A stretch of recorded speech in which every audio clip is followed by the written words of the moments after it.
आज बड़ी दीपावली है और आप सभी लोगों को दीपावली की बहुत बहुत बहुत शुभकामनाएं। आपसे बस मैं इतना ही कहना चाहूँगा कि मुस्कुराते हुए हंसते हुए तुम दीपक जलाना, जीवन में अपनी नई खुशियों को लाना, दुख दर्द को अपने भुलाकर सबको गले लगाना, प्यार से ये दिवाली मनाना। नमस्कार दोस्तों, आज के वीडियो में करेंगे हम 4 नवंबर के सभी महत्वपूर्ण करंट अफेयर पे। देखिए आज की वीडियो में टोटल 11 मोस्ट इंपॉर्टेंट प्रश्नों पे हम चर्चा करेंगे और साथ में इनसे जुड़े जितने भी स्पेशल फैक्ट हैं उन पर पूरे डिटेल में चर्चा करेंगे। तो शुरू से लास्ट तक वीडियो बने रहिए और इस वीडियो को पूरा देखने के बाद आप इसकी पीडीएफ फाइल जो है उसको भी डाउनलोड कर सकते हैं। नीचे डिस्क्रिप्शन बॉक्स में आपको इस वीडियो की पीडीएफ लिंक मिल जाएगी। और देखिए जो लोग नए हैं वो चैनल को सब्सक्राइब करके बेल आइकन प्रेस कर देंगे ताकि आने वाले सभी वीडियो का नोटिफिकेशन आपको ऑटोमेटिक मिल जाए। और वीडियो को लाइक और शेयर भी कर दीजिएगा। देखिए आज का पहला प्रश्न जो है ये सबसे इंपॉर्टेंट प्रश्न है। प्रश्न है कि अभी हाल ही में किन्हें मैरी लेबोन क्रिकेट क्लब का आजीवन सदस्य चुना गया। तो देखिए हरभजन सिंह को और जवागल श्रीनाथ को जो है, जो कि इंडिया के बेस्ट बॉलर रह चुके हैं, इन दोनों को मैरी लिबोन क्रिकेट क्लब का आजीवन सदस्य चुना गया है।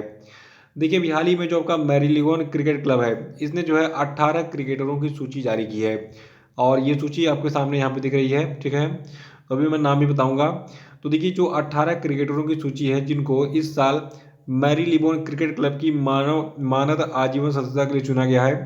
तो देखिए इन 18 क्रिकेटरों में से बताया गया है कि 16 पुरुष खिलाड़ी हैं और 2 महिला खिलाड़ी जो है शामिल हैं। तो पुरुष और महिला सभी खिलाड़ियों के नाम मैं आपको बताऊंगा, लेकिन महिला खिलाड़ियों के नाम जो है इसको सबसे पहले जान लीजिए। देखिए इस साल सारा टेलर और सारा मैकग्लासन सहित टोटल 18 खिलाड़ियों को जो है मैरी लिबोन क्रिकेट क्लब में मानद आजीवन सदस्यता दी गई। आइए इन 18 खिलाड़ियों के नाम जान लेते हैं, ये कौन है और किस देश से बिलोंग करते हैं जिनको इस साल जो आपका मैरी लिबोन क्रिकेट क्लब है इसने मानद आजीवन सदस्यता दी इन सभी को, ठीक है। देखिए सबसे पहले हम इंग्लैंड के खिलाड़ियों की बात करें जिनको एमसीसी का मानद आजीवन सदस्य चुना गया। तो देखिए इंग्लैंड के खिलाड़ियों में Alastair Cook, Ian Bell, Marcus Trescothick का नाम शामिल है और इसमें महिला क्रिकेटर भी हैं सारा टेलर। दक्षिण अफ्रीका के कौन कौन से क्रिकेटरों को इस साल एमसीसी का सदस्य चुना गया। तो देखिए दक्षिण अफ्रीका से हाशिम अमला, हर्षल गिब्स और जैक स्कैलिस और मोर्ने मोर्केल को जो है इस बार एमसीसी का मानद आजीवन सदस्य बनाया गया।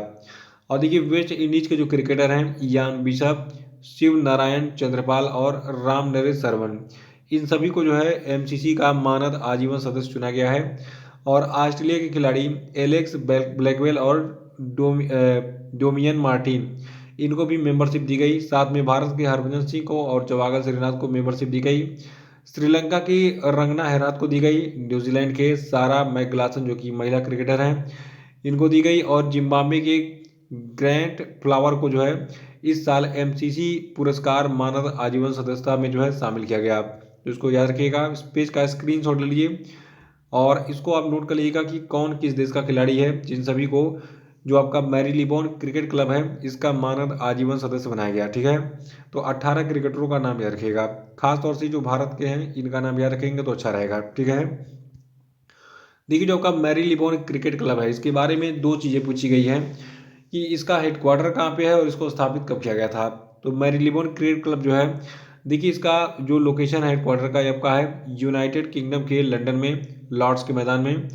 और आपको बता दूं इसकी स्थापना थॉमस लॉर्ड ने की थी 1787 में।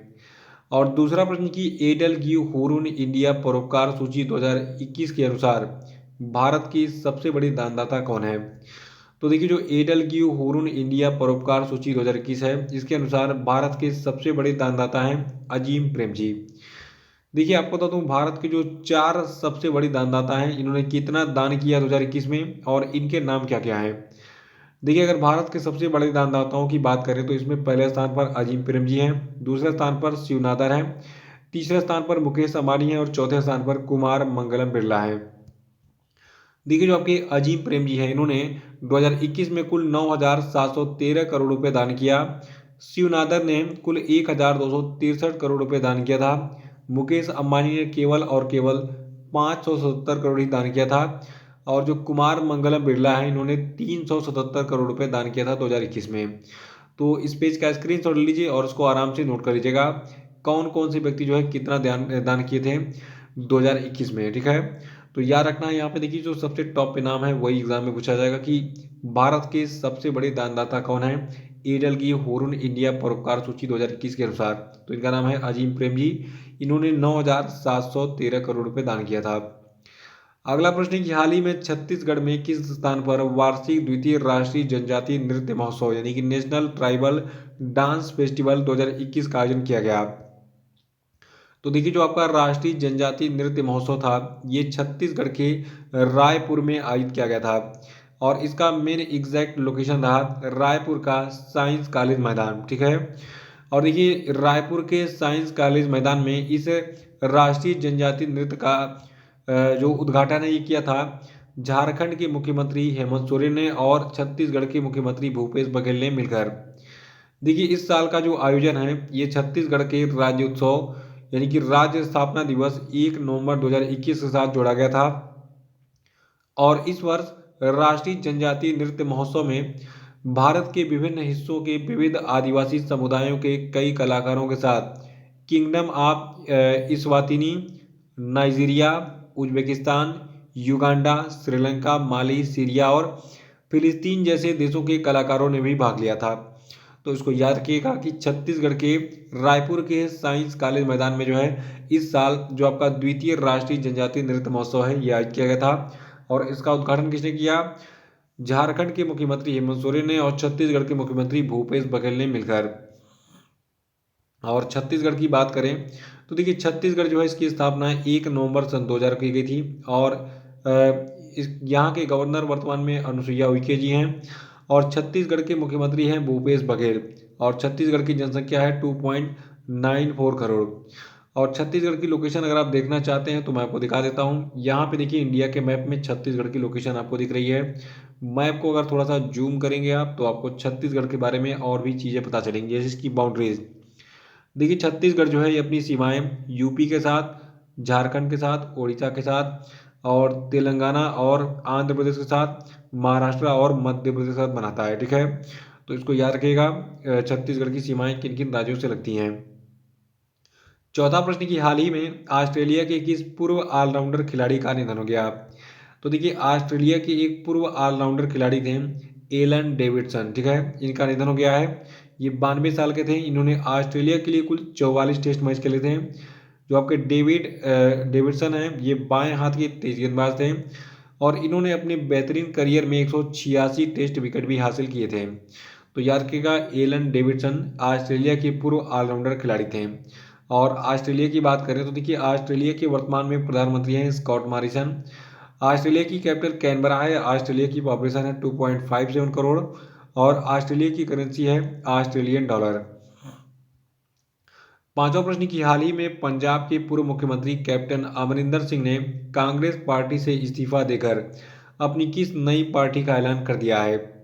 तो देखिए जो पंजाब के पूर्व मुख्यमंत्री रह चुके हैं कैप्टन अमरिंदर सिंह, इन्होंने एक नई पार्टी बनाई है। इसका नाम है पंजाब लोक कांग्रेस और इस पार्टी का नाम आप हर एग्जाम में पूछा जाएगा क्योंकि देखिए ये पूर्व मुख्यमंत्री रह चुके हैं। इन्होंने नई पार्टी बनाई है वो भी कांग्रेस पार्टी से इस्तीफा देकर। तो जो याद रखेगा जो पूर्व पंजाब के मुख्यमंत्री कैप्टन अमरिंदर सिंह हैं इन्होंने अभी हाल ही में कांग्रेस पार्टी से इस्तीफा दे दिया और अपनी एक नई पार्टी बना ली है। इसका नाम है पंजाब लोक कांग्रेस। छठवां प्रश्न की हाल ही में चीन ने अमेरिका की किस रिपोर्ट को वैज्ञानिक आधार या विश्वसनीयता से रहित बताया है? तो देखिए जो कोविड की उत्पत्ति का भौतिक मूल्यांकन है इस रिपोर्ट को जो है चीन ने कहा है कि ये अमेरिका की जो ये रिपोर्ट है ये क्या है, ये विश्वसनीयता से रहित है। देखिए ऐसी चर्चा कई बार हुई कि चीन ने जानबूझकर कोरोना वायरस को बनाया, पूरी दुनिया में फैलाया ताकि चीन जो है ये पूरी दुनिया को पीछे ढकेल सके और अपनी अर्थव्यवस्था को मजबूत कर सके। देखिए अमेरिका जो है जो आपकी अमेरिका की ये 18 पेज की रिपोर्ट थी जिसका नाम था कोविड की उत्पत्ति का भौतिक मूल्यांकन। तो इस रिपोर्ट में अमेरिकी खुफिया समुदाय ने ये निष्कर्ष निकाला था कि कोरोना वायरस को जैविक हथियार यानी कि बायोलॉजिकल वेपन के तौर पर विकसित नहीं किया गया था, लेकिन ये निर्धारित नहीं किया जा सका कि जानवरों के संपर्क के परिणाम स्वरूप या फिर किसी प्रयोगशाला की दुर्घटना से मनुष्यों को संक्रमित किया गया था चीन के द्वारा। तो ये रिपोर्ट है कोविड की उत्पत्ति का भौतिक मूल्यांकन नाम का रिपोर्ट जिसको अमेरिका ने जारी किया था चीन के खिलाफ। ठीक है। तो चीन ने अमेरिका की इस वैज्ञानिक रिपोर्ट को जो है विश्वसनीयता से रहित बताया है। और सातवां प्रश्न है हाल ही में भारतीय वायुसेना के कर्मियों ने किस देश में आयोजित अंतर्राष्ट्रीय बहुपक्षीय युद्ध अभ्यास जिसका नाम है ब्लू फ्लैग 2021 इसमें भाग लिया। देखिए जो आपका ब्लू फ्लैग 2021 है, तो भारत ने इजराइल में जाकर इसमें पार्टिसिपेट किया था। देखिए जो आपका ब्लू फ्लैग 2021 है, ये इजराइल के ओडा एयर बेस में आयोजित किया गया था। और 2021 का जो आपका ब्लू फ्लैग नाम का ये अभ्यास था, ठीक है, इसका विषय था जटिल परिचालन परिदृश्यों में चौथी और पांचवी पीढ़ी के विमानों का एकीकरण।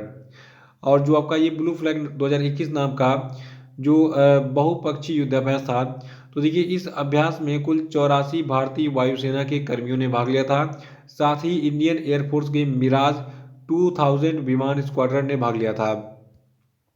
अब सवाल ये उठता है कि ब्लू फ्लैग जो है इसमें किन किन देशों ने भाग लिया। तो देखिए इस अभ्यास में 8 देशों की वायुसेनाएं, जिनमें शामिल हैं Bharat, America, Britain, Germany, France, Italy, Greece और इजराइल, इन सभी के वायुसेना ने पार्टिसिपेट किया था। तो ब्लू फ्लैग क्या है? वायुसेनाओं का अभ्यास है और ये बहुपक्षीय अंतर्राष्ट्रीय वायुसेना का युद्ध अभ्यास है, ठीक है। इसमें 8 देशों ने पार्टिसिपेट किया, Bharat, America, Britain, Germany, France, Italy, Greece और इजराइल, ठीक है। और इस साल इसका आयोजन कहाँ में किया गया था? इजराइल के ओडा एयरबेस में। इसको याद रखेगा, ये 1 नंबर का प्रश्न एग्जाम में पूछा जाएगा। 8वां प्रश्न की हाल ही में भारत और विश्व बैंक ने किस राज्य में स्वास्थ्य प्रणालियों को मजबूत करने हेतु एक समझौते ज्ञापन पर हस्ताक्षर किया? तो देखिए हाल ही में भारत और विश्व बैंक ने मेघालय राज्य में स्वास्थ्य प्रणालियों को मजबूत करने हेतु एक समझौते ज्ञापन पर हस्ताक्षर किया था। देखिए जो भारत सरकार है, भारत सरकार और विश्व बैंक ने मेघालय में स्वास्थ्य सेवाओं की गुणवत्ता में सुधार के लिए कितना अमाउंट है? $40 मिलियन, ठीक है। तो कुल $40 मिलियन की परियोजनाओं के लिए अभी हाल ही में एक समझौता किया था। और इस परियोजना से जो है, यानी कि जो $40 मिलियन का ये परियोजना होगा, तो इस परियोजना से मेघालय राज्य के सभी 11 जिलों को लाभ मिलेगा। मेघालय की बात करें और विश्व बैंक की बात करें, तो देखिए मेघालय की बात सबसे पहले कर लेते हैं। देखिए मेघालय की कैपिटल क्या है? शिलोंग है। मेघालय के गवर्नर हैं सत्यपाल मलिक और मुख्यमंत्री यहाँ के हैं कॉनराड संगमा। और मेघालय की जो पॉपुलेशन है आपकी है 26.5 लाख। तो इसको याद रखिएगा। सबसे पहले यहाँ पे अमाउंट याद रखना है कि $40 मिलियन की परियोजनाओं के लिए एक समझौता हुआ है मेघालय राज्य के लिए भारत और विश्व बैंक के बीच में। देखिए जो आपका विश्व बैंक है, इसका मुख्यालय आपका है वाशिंगटन डीसी यूएसए में। और इसके प्रेसिडेंट है डेविड मलपास। इसकी स्थापना जुलाई 1944 में हुई थी। अगला प्रश्न की हाल ही में किस देश ने 5 से 11 साल के बच्चों के लिए जो आपका फाइजर वैक्सीन है इसके टीके को मंजूरी दी? तो देखिए अभी हाल ही में अमेरिका ने 5 से 11 साल के बच्चों के लिए फाइजर टीके को मंजूरी दी है। देखिए बच्चों को कोरोना से बचाने के लिए अमेरिका को टीकाकरण के क्षेत्र में बड़ी सफलता मिली है। दरअसल अब यहाँ के 5 से 11 साल के बच्चों को कोरोना वैक्सीन फाइजर की खुराक जो है अब दी जाएगी। देखिए फाइजर वैक्सीन के बारे में बता दूं, जो फाइजर वैक्सीन है ये फाइजर नाम की कंपनी बनाती है। इस कंपनी का मुख्यालय अमेरिका के न्यूयॉर्क में है। इसकी स्थापना 1849 में हुई थी और सीईओ इसके हैं अल्बर्ट बोरूला। 10वां प्रश्न की WMO की 2021 की अस्थायी स्टेट ऑफ क्लाइमेट की रिपोर्ट के मुताबिक वर्ष 2013 और वर्ष 2021 के बीच में वैश्विक समुद्र के जल स्तर में कितनी वृद्धि प्रति वर्ष हुई है? तो देखिए हर साल 4.4 मिलीमीटर की वृद्धि हुई है हर साल 2013 से 2021 के बीच में समुद्र के जल स्तर में। देखिए ये प्रश्न एग्जाम के लिए मोस्ट इंपॉर्टेंट है क्योंकि ये एनवायरनमेंट से रिलेटेड प्रश्न है। देखिए इस पर्यावरण और मतलब एनवायरनमेंट यानी कि पर्यावरण से जुड़े जितने भी प्रश्न होते हैं वो इंपॉर्टेंट होते हैं एग्जाम के लिए। फिर से सुन लीजिए। देखिए जो आपका वर्ल्ड मेट्रोलॉजिकल ऑर्गेनाइजेशन यानी कि WMO है, इसने अभी हाल ही में एक रिपोर्ट जारी की। हाल ही में इसका नाम है स्टेट ऑफ क्लाइमेट रिपोर्ट, ठीक है। और इसमें क्या बात कही गई है कि 2013 से 2021 के बीच में हर साल समंदर के जलस्तर में लगभग 4.4 मिलीमीटर की वृद्धि दर्ज की गई। यानी कि समंदर का जलस्तर धीरे धीरे बढ़ रहा है और लगभग हर साल कितना बढ़ रहा है? 4.4 मिलीमीटर। और देखिए इस रिपोर्ट में ये बताया गया कि वर्ष 2021 के लिए वैश्विक औसत तापमान जनवरी से सितंबर के आंकड़ों के आधार पर वर्ष 1850 से 1900 के औसत से लगभग 1.09 डिग्री सेल्सियस अधिक था। देखिए जो आपका वर्ल्ड मेट्रोलॉजिकल ऑर्गेनाइजेशन, इसके बारे में बता दूं, इसका मुख्यालय आपका है जेनेवा स्विट्जरलैंड में और इसकी स्थापना 23 मार्च 1950 को हुई थी। 11वां प्रश्न है कि हाल ही में किस राज्य की बाधिरों की टीम ने फ्रांस के पेरिस वर्साय में आयोजित विश्व बाधिर जूडो चैंपियनशिप में पहला स्थान हासिल किया है? तो देखिए जम्मू कश्मीर जो राज्य आपका है, तो जम्मू कश्मीर की बाधिरों की एक टीम जो है कहाँ पे गई थी अभी हाल ही में? फ्रांस के पेरिस के वर्साय में क्या करने? विश्व बाधिर जूडो चैंपियनशिप में पार्टिसिपेट करने, और इसमें ये जीत भी गई। देखिए जो आपका ये बाधिरों का टीम था जम्मू कश्मीर का, तो उसमें रक्षंदा महक महक नाम के खिलाड़ी हैं जो कि बादरों के लिए भारतीय टीम का हिस्सा थे। इन्होंने सेमीफाइनल में दक्षिण कोरियाई टीम को हराकर कांस्य पदक भी जीता था। देखिए जो बादरों के लिए खेल का अंतर्राष्ट्रीय समिति है, ठीक है, जिसने इसका आयोजन किया था अभी हाल ही में, तो इसका मुख्यालय आपका है अमेरिका के मैरीलैंड के फ्रेडरिक में, और उसकी स्थापना 1924 में की गई थी। और बादरों के लिए खेल का जो अंतर्राष्ट्रीय समिति है, तो इसके प्रेसिडेंट वर्तमान में है रेबेका एडम। तो ये थे आपके आज के सभी महत्वपूर्ण करंट अफेयर, और अब हम बात करेंगे आज के सभी क्वेश्चन डे पे। तो सभी लोग कमेंट बॉक्स में आंसर बताएंगे। पहला प्रश्न आपके लिए कि गंगा उत्सव के 5वें संस्करण का आयोजन कब से कब तक किया गया, बताइए। देखिए आज शाम को जो है मैं रिलीज करूंगा अक्टूबर महीने का जो पार्ट 2 है मंथली करंट अफेयर का, ठीक है। तो उसकी पीडीएफ भी आपको उस वीडियो में मिल जाएगी, और पूरा वीडियो आप देख के अक्टूबर महीने के करंट अफेयर को रिवाइज कर डालिएगा। तो आज दीपावली भी है, शाम को पढ़ते भी हैं, और इसीलिए मैं सोच रहा हूँ कि शाम को दिया जलाने के बाद ही मैं अपना वीडियो रिलीज करूंगा। तो पहला प्रश्न आज क्वेश्चन अपडेट का है कि गंगा उत्सव के 5वें संस्करण का आयोजन कब से कब तक किया गया, बताइए। अगला कि किस शब्द को ऑक्सफोर्ड इंग्लिश डिक्शनरी का वर्ड ऑफ द ईयर 2021 चुना गया, बताइए। अगला कि संयुक्त अरब अमीरात में भारत के नए राजदूत कौन बने, बताइए। और चौथा कि स्पेन में भारत का नया राजदूत किसे बनाया गया है, बताइए। पांचवा कि हाल ही में किसे मलयालम भाषा साहित्य में उनके विशेष योगदान के लिए प्रतिष्ठित एजुथाचन पुरस्कार के लिए चुना गया, बताइए। और अब हम बात करेंगे कल के पूछे गए सभी क्वेश्चन अपडेट के सही उत्तरों की। देखिए घंटे का पहला प्रश्न था कि विश्व शाकाहारी दिवस कब मनाया जाता है, तो ये 1 नवंबर को मनाया जाता है। और दूसरा था कि नीति आयोग की एक रिपोर्ट के मुताबिक भारत के कितने करोड़ लोगों का कोई भी स्वास्थ्य बीमा नहीं है, तो देखिए भारत के 40 करोड़ लोगों का कोई भी स्वास्थ्य बीमा नहीं है, ऐसा नीति आयोग की रिपोर्ट में बताया गया है। और देखिए तीसरा प्रश्न था कि हाल ही में पृथ्वी विज्ञान मंत्रालय ने किस शहर में भारत का पहला मानवयुक्त महासागर मिशन समुद्रयान लॉन्च किया, तो देखिए ये शहर आपका चेन्नई है। और चौथा था कि T20 इंटरनेशनल क्रिकेट में सबसे तेज 53 मैचों में 100 विकेट लेने वाले दुनिया के पहले खिलाड़ी कौन बन गए हैं, तो ये खिलाड़ी आपके हैं अफगानिस्तान के राशिद खान। पांचवा था कि हाल ही में किसे राष्ट्रीय कंपनी कानून अपीली न्यायाधिकरण यानी कि national company law appellate tribunal का नया अध्यक्ष नियुक्त किया गया है, तो देखिए इनका नाम है अशोक भूषण। तो इसी प्रकार के साथ ये वीडियो समाप्त होता है। जय हिंद, जय भारत।